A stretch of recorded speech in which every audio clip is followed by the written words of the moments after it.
So in this lesson, we're going to be talking about solving equations, and the title would make you think there's two ways to say the same thing, but an equation with exponents means that the exponent is some number, and an exponential equation means that the exponent is the x. So we're going to look at equations with exponents first. How do we solve when we have an exponent that's a number? So importantly, in all of these equations, we are working backwards through our order of operations. So side map.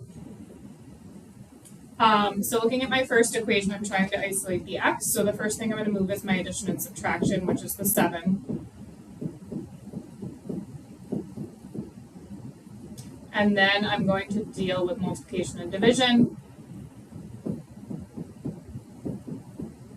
Now, since we have a pretty easy exponent, which is the 1/2 power, we know the opposite, that means a square root. And the opposite of the square root is squared. We actually don't need to even think about the roots, because if we use power to a power, the exponent that will cancel this exponent is its reciprocal, because we know that we multiply those exponents. So we're always going to use the reciprocal of a numerical exponent to cancel it. So this cancels out, and we get 16 as our answer. So looking at the next one, and at any point that you want to try these, you can. Addition and subtraction first. My last thing I need to do is cancel out the exponent. So if I have a -3/2, I use its reciprocal. I do not use a negative reciprocal because I do need those negative signs to cancel. So if I was multiplying, the 3's would cancel, the 2's would cancel, and the negative signs would cancel. I would just have a y or a y to the first. Over here, we don't mind using your calculator to do this because there's a lot of other stuff going on. It's not just an isolated problem with exponents. But if I did want to do this by hand, that's the cube root of 8 to the -2.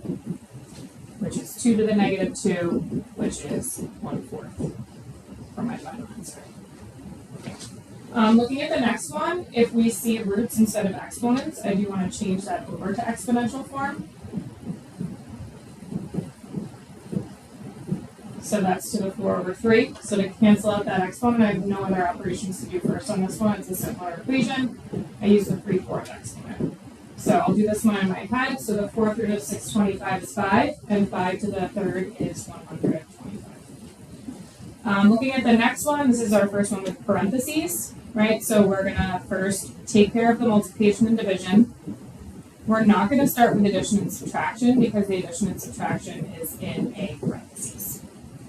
So from here, we're going to raise both sides to the 3/2 power. And that will cancel the exponent. The square root of 9 is 3, and 3 to the 3rd power is 27. And then my last step would just be to subtract the 2, now that I'm inside the parentheses, and I will get that x equals 25. So those are all examples of exponential or equations with exponents. The exponents are numbers, and we can use a reciprocal exponent to cancel it. On the next section, we're going to start to look at exponential equations. So an exponential equation has the variable in the exponent. Now, I'm going to write this down. I'm suggesting you don't because this is the wrong method. Since I've just been doing all those equations, maybe my initial thought is I can raise both sides to the 1/x exponent. That would cancel this exponent, but all I did was move it to the other side and kind of make a worse exponent. So we can't use the same processes for exponential equations. We actually have another method, but for this unit we haven't gotten there yet. So what we're doing here is using the method of common bases. So the method of common bases notices that if I can make the base the same on both sides of the equation, which will be possible in all the ones you see today, then I can cancel those bases using a certain amount of logic and just solve with the exponents. So for example here, I have 2 to the x on this side, and 16, I'm going to write an equivalent expression, which is 2 to the 4th. So 16 is equal to 2 to the 4th. So if I have 2 to the x, and that equals 2 to the 4th, then the x has to be a 4. That's the value that will make the equation true. So if we get the same base, we're able to cancel the bases, and then just solve with whatever's left in the exponents. So at any point, as mentioned, it's good if you can try some on your own. The next one's a little different. I always want to aim for one of these bases. Okay, it's possible it could be something else, but I'm never going to try to make things complicated or bigger numbers or fractions for my base. So even though 1/3 is not the worst number, I'm going to rewrite that as 3 to the negative 1. Okay, so I'm rewriting this in a different way that will help me do the problem. I'm going to bring down the x next to it that I already have.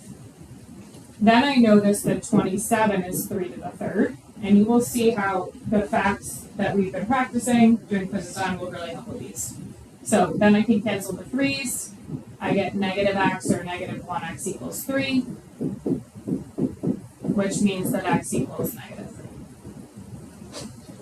So really knowing what you need to make the base is the first thing, and knowing the facts helps you with that. So when I see a 625 and a 25, I know that those can both be written with a base of 5. So for example, 625 is 5 to the 4th, and then I'm just rewriting the x next to it. 125 is 5 to the negative 2. So now I'm ready to cancel my bases. I get 4x equals negative 2, so x equals negative 1/2 if I divide by 4.